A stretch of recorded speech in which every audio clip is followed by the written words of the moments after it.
Officer laughs at black soldier, then sees his real rank. Before we dive in, kindly hit the subscribe button and let us know where you're watching from in the comments. It was a hot summer afternoon at Fort Braddock, a military base known more for its rigid traditions than for its fairness. The sun beat down on the asphalt, shimmering heat rising like waves. Soldiers bustled about in crisp uniforms, drills echoing across the field.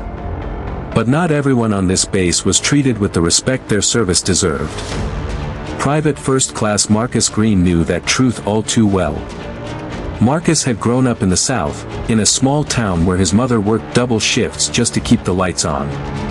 Joining the army wasn't just a career move, it was his escape, his chance to build a better future and serve a country that didn't always serve people like him. But no matter how hard he worked, no matter how perfectly he executed his duties, there were always some who saw only the color of his skin. And no one made that clearer than Lieutenant Richard Collins. Collins was everything Marcus wasn't: wealthy background, family of decorated officers, the kind of man who believed leadership was inherited, not earned. And from the very first day, Collins made Marcus his target. He belittled him in front of others, nitpicked his every move, and laughed at the idea that Marcus could ever be more than just another grunt. That afternoon, the company gathered on the parade ground for inspection.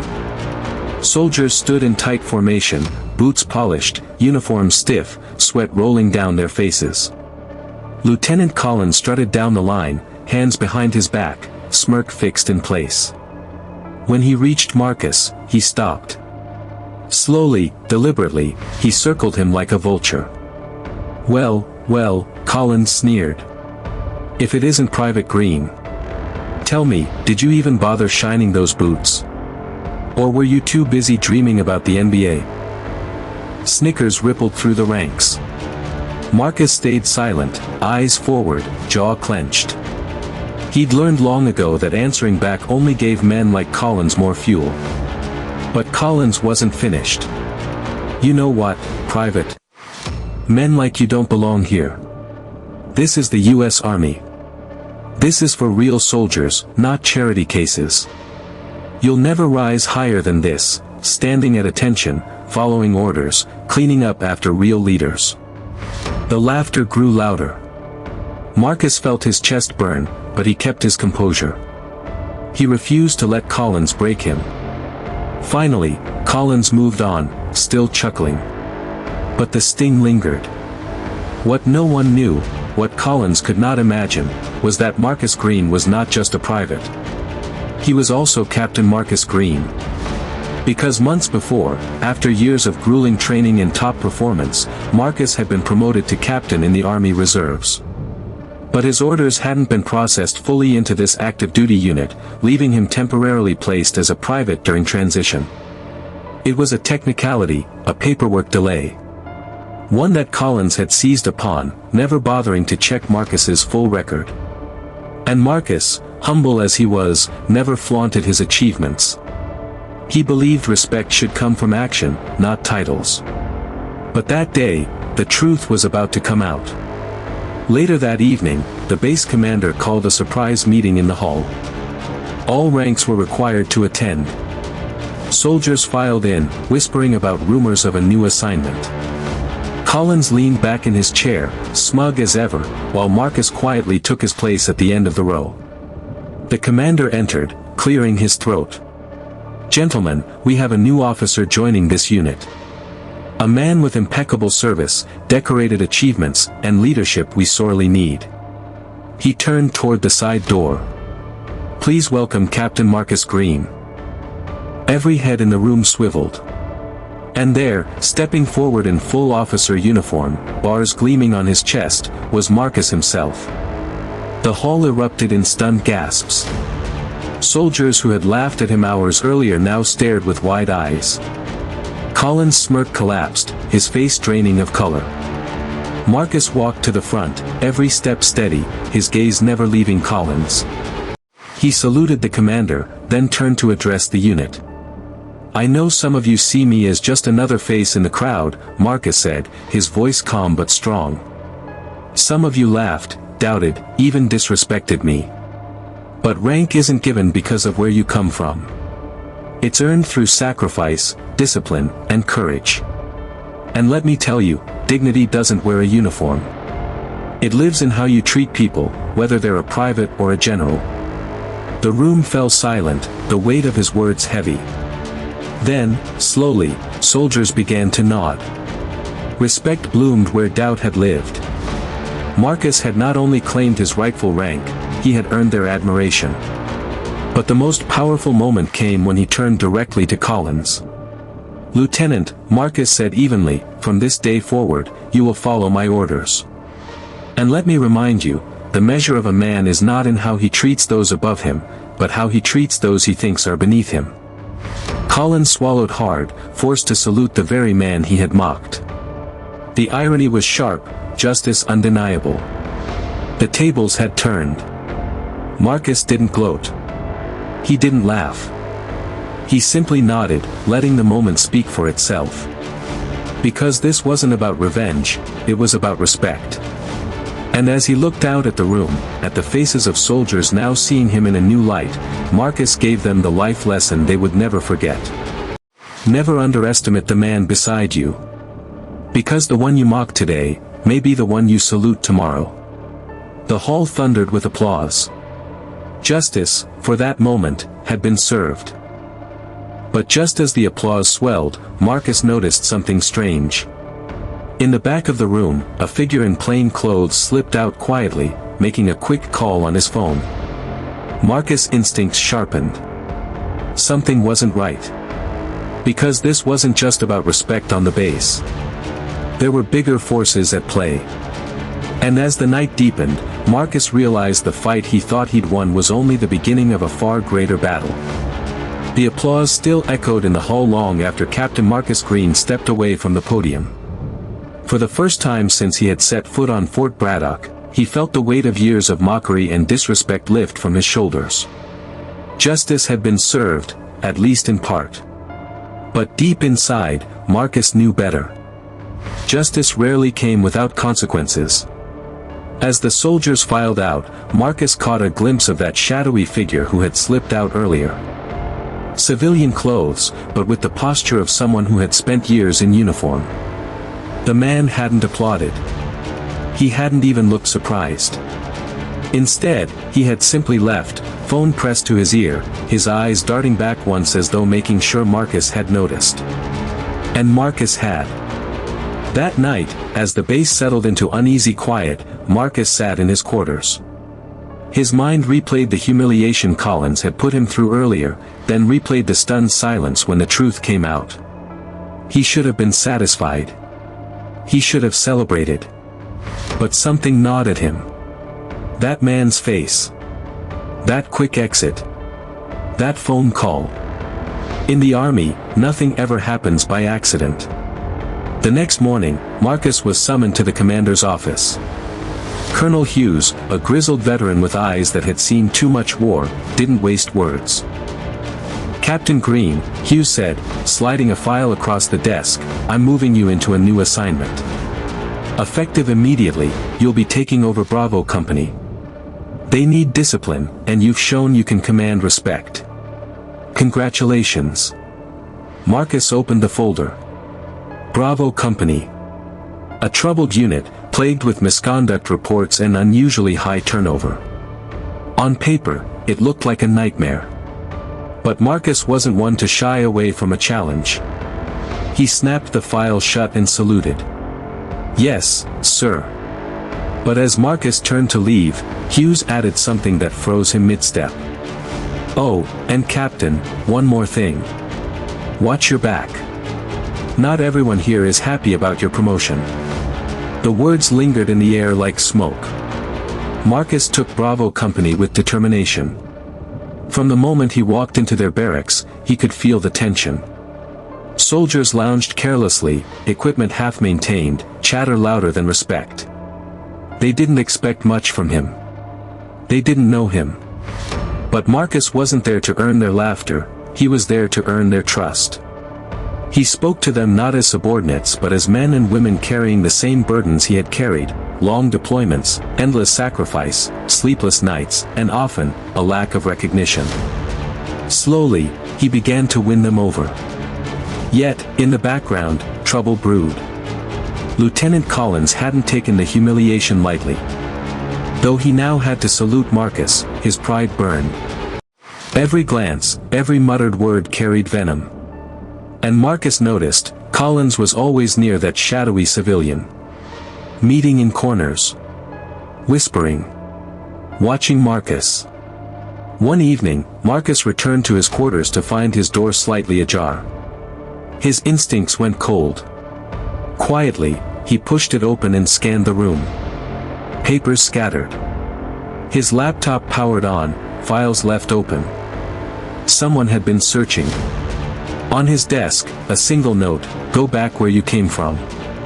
This isn't over." Marcus clenched the paper in his fist. He'd faced bullies before. He'd faced worse in combat zones overseas. But this felt different. This wasn't just petty harassment. This was organized. Someone wanted him gone. Days later, the tension exploded. During a training exercise in the woods, Bravo Company was tasked with a night maneuver. Marcus led from the front, guiding his soldiers through darkness. But halfway through, he noticed something strange. The maps Collins had issued didn't line up. They were leading Bravo Company straight into live fire range, an active danger zone. Marcus barked an order to halt. His gut screamed this was deliberate. Someone wanted his company to walk into disaster. "Check your bearings," Marcus shouted. His sergeant confirmed, the coordinates were off. By miles. The soldiers looked at him, fear creeping in. They trusted him. He couldn't let them down. With calm precision, Marcus redirected them, leading Bravo safely back to camp. But as they emerged, who was waiting there with arms crossed? Collins. "You're late, Captain," Collins said, smirking. "What happened? Lose your way?" Marcus stepped close, eyes locked. "I don't know what game you're playing, Lieutenant, but if one of my soldiers had been hurt tonight, you'd be answering for it." Collins' smirk flickered, just for a moment. Then he leaned in. "Careful, Captain. Around here, accidents happen." The words were coated in venom, but Marcus didn't flinch. He knew then, Collins wasn't acting alone. That shadowy civilian, those tampered maps, the threats, this was bigger than a bruised ego. Someone higher up was pulling strings, and Collins was just their pawn. Over the next week, Marcus quietly began investigating. He stayed late in the communications office, combing through records. He noticed something alarming: large shipments of supplies were being rerouted, unaccounted for. Weapons, gear, even fuel. All signed off by mid-level officers, including Collins. But the authorization codes traced back further, to someone inside command. Marcus realized what he was uncovering wasn't just personal sabotage, it was corruption. Someone was stealing military resources, maybe even selling them. And Marcus had stumbled right into it. One night, as he pieced together the evidence, a knock came at his door. Marcus opened it to find one of his Bravo Company soldiers, Specialist Daniels, sweating and nervous. "Sir, I think you should see this." Daniels handed him a flash drive. "I was working in logistics.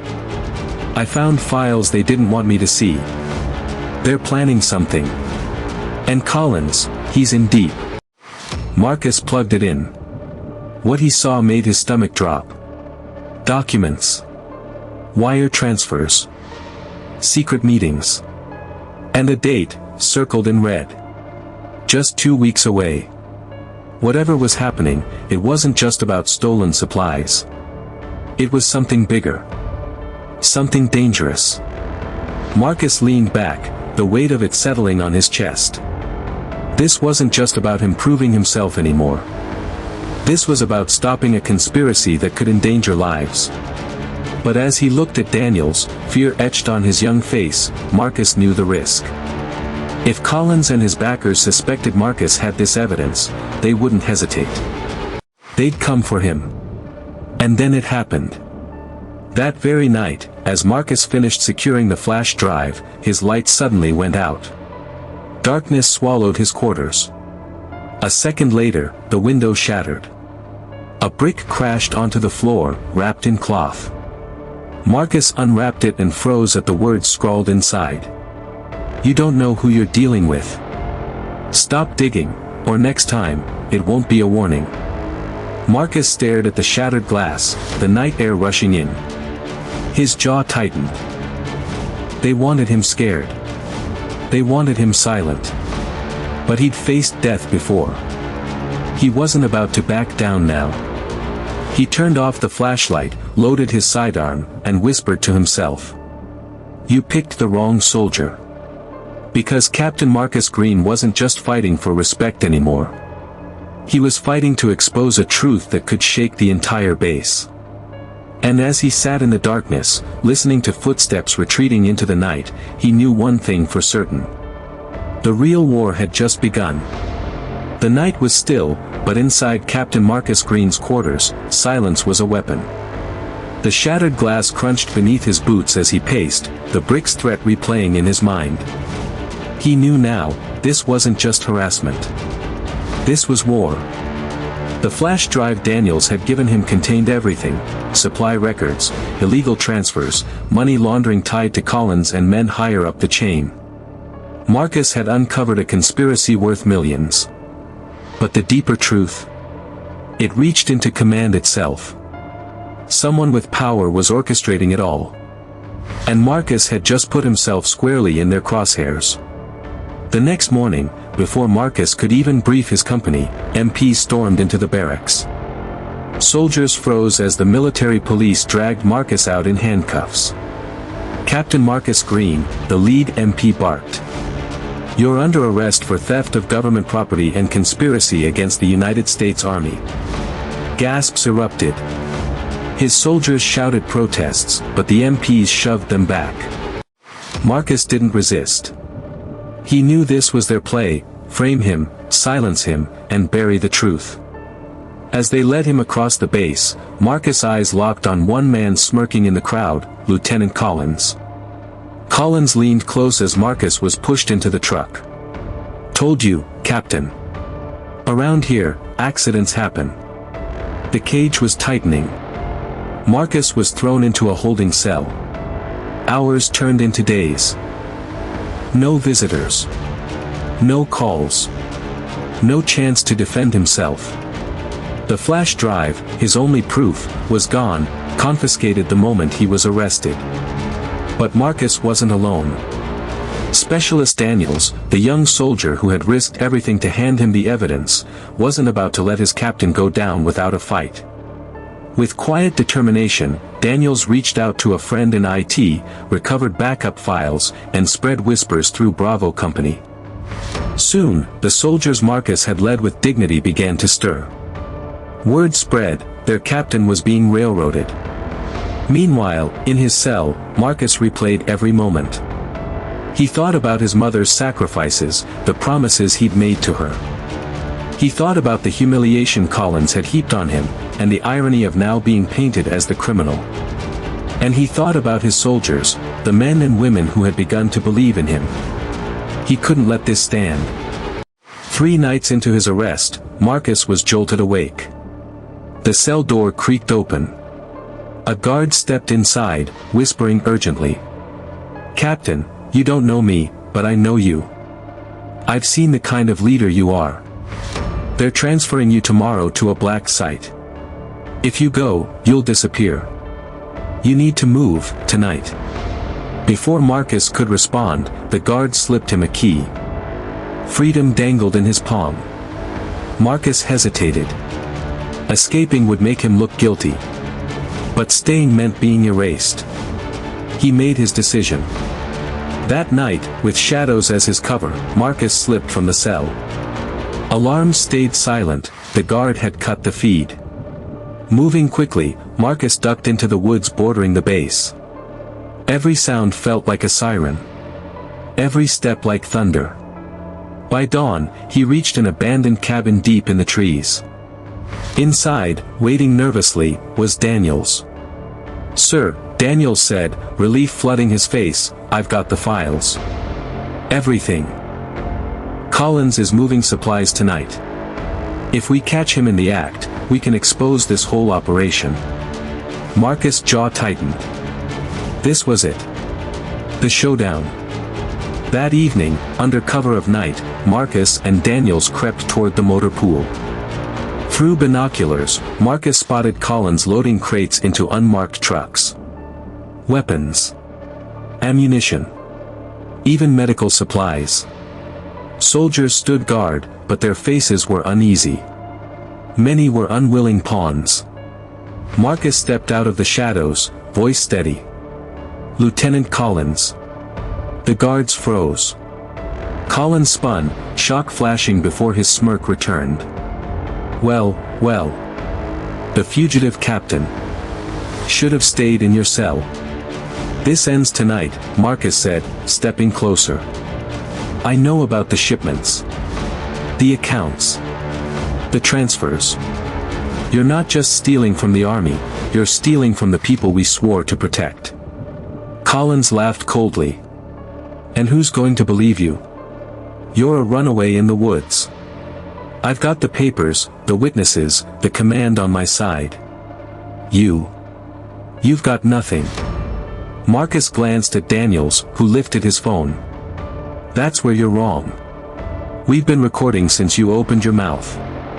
Collins' eyes widened as Daniels live-streamed every word to Bravo Company, and beyond. Soldiers watching on base. Civilians tuned in from nearby towns. The truth was out. Collins' face twisted with rage. He barked at his men, "Take them down." But something unexpected happened. The guards didn't move. One by one, rifles lowered. Soldiers looked at Marcus, then back at Collins. For weeks they had seen the truth, the corruption, the favoritism, the rot. Now, with proof in their hands, they chose. And they didn't choose Collins. "You're done, Lieutenant," one guard said, stepping aside. Collins' composure cracked. He pulled his sidearm, aiming at Marcus. His voice shook with fury. "You think this ends with me? You have no idea who you're dealing with. You're a speck in a machine bigger than you can imagine." Marcus stood tall, eyes locked on Collins. "Maybe. But tonight, this machine breaks." The two men faced off. Soldier versus soldier. Pride versus principle. The air thickened. Collins' finger trembled on the trigger. Marcus' hand hovered near his holster. Every eye was on them. Then, bang. The gunshot shattered the night. Collins staggered, weapon falling from his hand. He collapsed to the ground, clutching his shoulder. Soldiers rushed forward, disarming him. But just as Marcus moved to secure him, headlights blazed from the tree line. Black SUVs roared into the clearing. Men in suits spilled out, weapons drawn, their insignia unmarked. One of them stepped forward, face hidden by shadow. His voice was smooth, cold, commanding.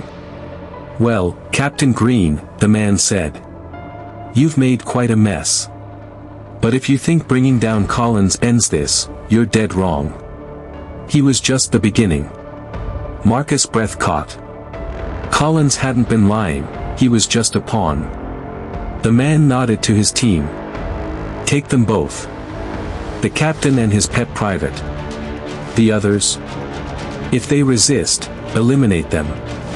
Soldiers raised rifles again, but this time, the enemy wasn't one of their own. It was something far more dangerous. Marcus squared his shoulders. He knew what was coming. He had just exposed one man, but in doing so, he had declared war on an entire network. The real fight had just arrived. And as the armed men closed in, Marcus whispered under his breath. "This isn't the end. This is the battle before the storm." The clearing blazed with SUV headlights, throwing long shadows across the dirt. Armed men in black tactical gear closed in, their faces masked, their weapons leveled. Behind them stood the man in the shadows, the one pulling the strings. His voice had already cut the night like a blade. "Take them both," he'd ordered. Captain Marcus Green stood tall, Daniels by his side, Bravo Company frozen between fear and defiance. Collins, wounded on the ground, writhed but managed a cruel laugh. "You see, Captain." Collins sneered, blood seeping through his uniform. "I told you. I was just a pawn. You've stepped into something you'll never beat." Marcus didn't flinch. He scanned the masked men, their formation tight, professional. These weren't rogue soldiers, they were contractors, mercenaries bought with stolen military funds. Collins was just the bait. The network behind him.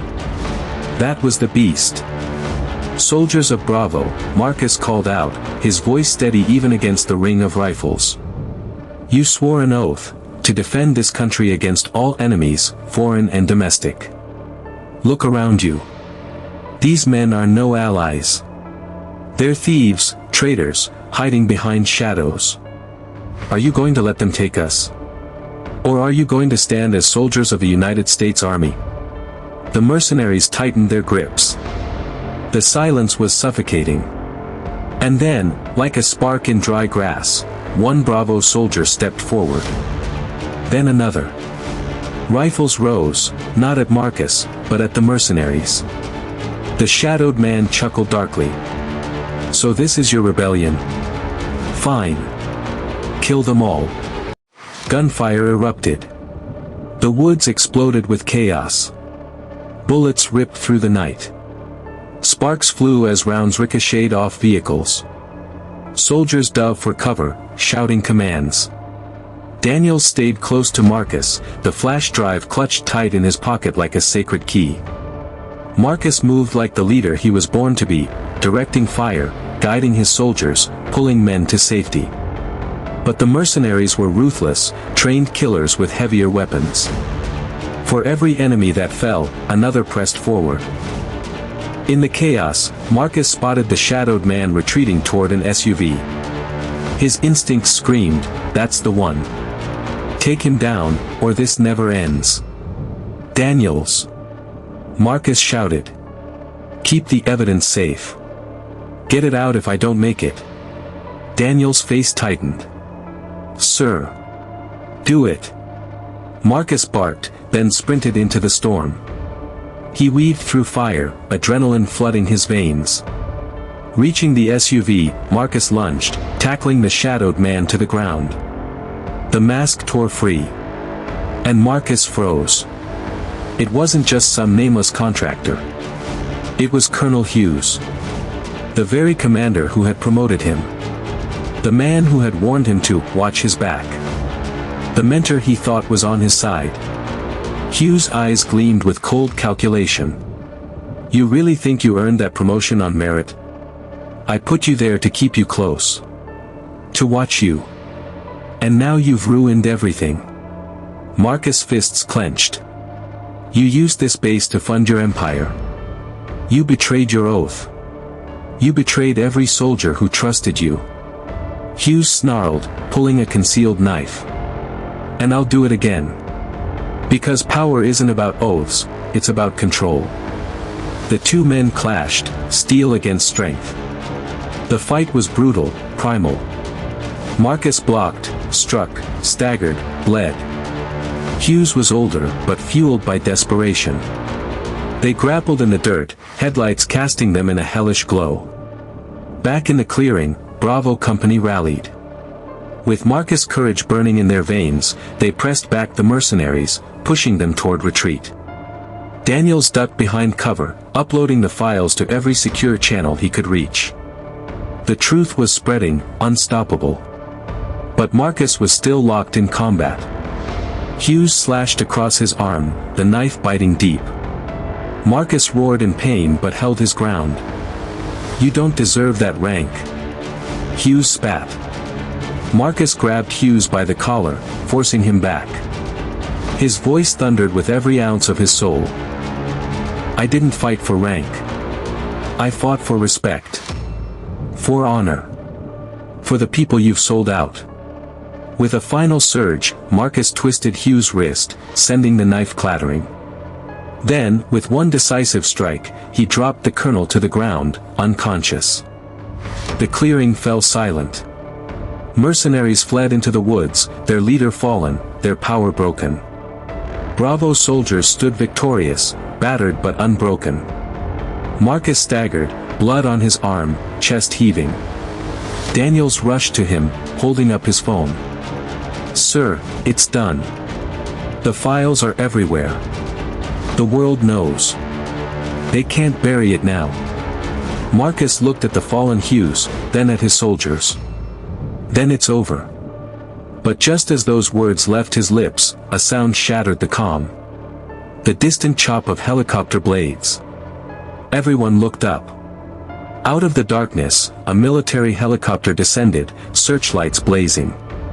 Over loudspeakers came a voice that froze Marcus where he stood. "This is command. Captain Marcus Green, you are under arrest for treason against the United States Army. Stand down immediately." Gasps rippled. Bravo soldiers exchanged frantic looks. Daniels shook his head in disbelief. "Treason? After everything we just proved?" Marcus' eyes narrowed. The corruption wasn't dead, it was deeper than Hughes. The system itself was protecting its own. As soldiers and mercenaries alike looked skyward, the helicopter's lights bathed Marcus in blinding white. Dozens of rifles shifted toward him. Marcus raised his hands slowly, his voice calm but burning with resolve. "This isn't treason. This is truth. And you can't bury truth forever." The helicopter hovered lower, the noise deafening. Daniels gripped his captain's shoulder. "Sir, what do we do?" Marcus stared at the blinding light, the weight of history pressing down on him. He knew this was bigger than a single man, bigger than Bravo Company. He whispered, almost to himself. "Then we take the fight all the way." And as soldiers moved in, the screen of night faded to black.